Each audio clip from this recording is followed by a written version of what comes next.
dapat may basket na siya kay in the present of the blessing, ang presensya sa misa, asang Ginoong Kristo ala sa misa. Okay? Dear po.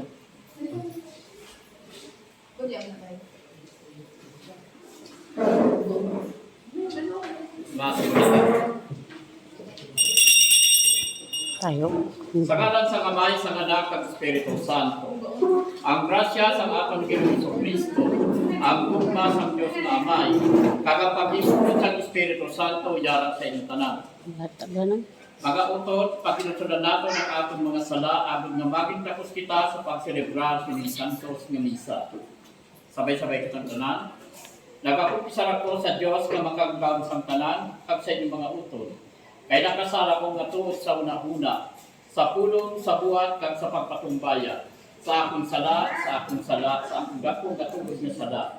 Busa nag-aampo ko kay Santa Maria Virgen, gihapon katanan yung mga angeles kag mga santos, kag sa inyong mga utod, igapon ninyo ako sa atong Ginoong Diyos.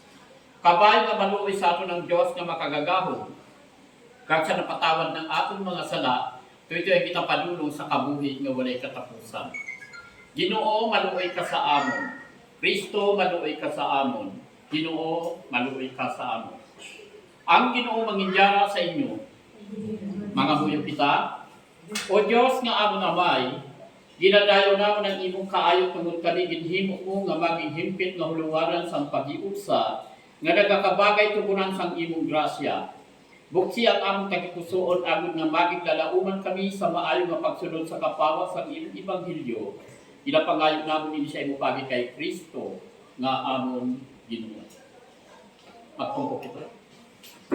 Hindi mabasa, sino pwede magbasa?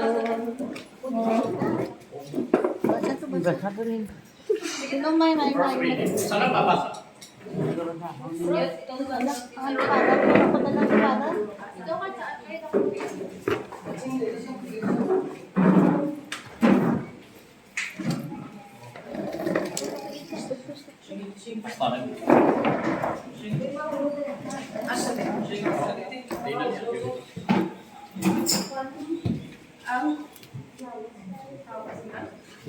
Ang nauna nga balasahon, ika sa libro ni Pagkita, Isayas, Kapitulo 68, versikulo 1. Tugtog sa amin.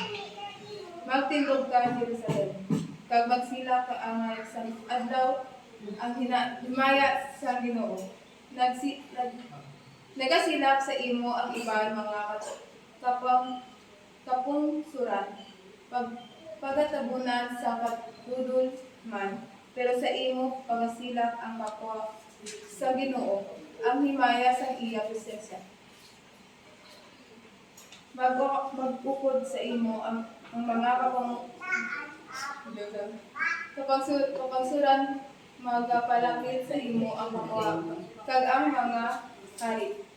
Sa pamanagbanag sang imo bag-o nga adlaw, tulo pa sa imo palibot, kag tan-awa, kung ang nagapahanabo ang imo mga tao nagalibot sa pagpauli. Ang imo mga anak, mga lalaki, magapauli halin sa malayo nga mga duog. Ang imo mga anak, kababae, pagkasubuson, kaangay sa mga kabataan. Makita mo ini kag mapunan kasi kalipay. Magapurog ka sa